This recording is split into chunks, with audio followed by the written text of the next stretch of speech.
ಮಂಡ್ಯದಲ್ಲಿ ಹನುಮ ಧ್ವಜ ಗಲಾಟೆ ವಿಚಾರಕ್ಕೆ ಸಂಬಂಧಪಟ್ಟಂತೆ ಸಿಎಂ ಈಗಾಗಲೇ ಅದಕ್ಕೆ ಉತ್ತರವನ್ನ ಕೊಟ್ಟಿದ್ದಾರೆ.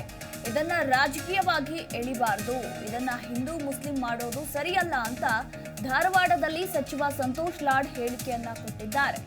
ಸಿಎಂಗೆ ಟಿಪ್ಪು ಸುಲ್ತಾನ್ ಅನ್ನೋದು ಎಷ್ಟು ಸರಿ, ಪ್ರಜಾಪ್ರಭುತ್ವ ವ್ಯವಸ್ಥೆಯಲ್ಲಿ ಹೀಗೆ ಮಾಡೋದು ಸರಿಯಲ್ಲ ಅಂತ ಸಚಿವ ಸಂತೋಷ್ ಲಾಡ್ ಹೇಳಿಕೆಯನ್ನ ಕೊಟ್ಟಿದ್ದಾರೆ. ಹನುಮ ಧ್ವಜ ಗಲಾಟೆ ವಿಚಾರಕ್ಕೆ ಸಂಬಂಧಪಟ್ಟಂತೆ ಸಚಿವ ಸಂತೋಷ್ ಲಾಡ್ ರಿಯಾಕ್ಷನ್ ಅನ್ನ ಕೊಟ್ಟಿದ್ದಾರೆ. ಅವ್ರೇನು ಗಲಾಟೆ ಮಾಡ್ತಿದ್ರೆ ನಿಮಗೆ ಗೊತ್ತಿದೆ, ಮುಖ್ಯಮಂತ್ರಿಯವರು ಅದಕ್ಕೆ ಉತ್ತರ ಕೊಟ್ಟಿದ್ದಾರೆ ಅಲ್ವಾ. ಸೊ ಇದು ಜಾಸ್ತಿ ರಾಜಕೀಯವಾಗಿ ಎಳಿಬಾರ್ದಂತ ನನ್ನ ಅಭಿಪ್ರಾಯ. ಎಲ್ಲದಕ್ಕೂ ತರೋದು ಬರೀ ಹಿಂದೂ ಮುಸ್ಲಿಂ ಅಂತಕ್ಕಂಥ ಪದ, ಆಮೇಲೆ ಮುಖ್ಯಮಂತ್ರಿಗಳಿಗೆ ನೀವು ಟಿಪ್ಪು ಸುಲ್ತಾನ್ ಪರ ಅಂತಕ್ಕಂಥದ್ದು, ಟಿಪ್ಪು ಸುಲ್ತಾನ್ ಅನ್ನೋದು, ಇವೆಲ್ಲ ಈ ಪ್ರಜಾಪ್ರಭುತ್ವ ವ್ಯವಸ್ಥೆಯಲ್ಲಿ ಇದು ಎಲ್ಲಿ ಮಟ್ಟಿಗೆ ಸಹಿ ಅಂತ ನೀವೇ ಅವ್ರನ್ನ ಪ್ರಶ್ನೆ ಮಾಡಿ.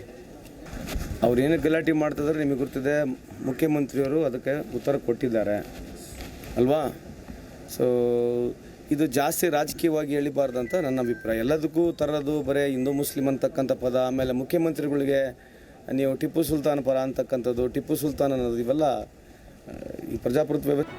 ಜಿ ಕನ್ನಡ ನ್ಯೂಸ್ ಈಗ ನಿಮ್ಮ ಮನೆಯಲ್ಲೇ ನೋಡಿ. ಎಲ್ಲ ಕೇಬಲ್ಗಳಲ್ಲಿ ಈಗ ಲಭ್ಯ.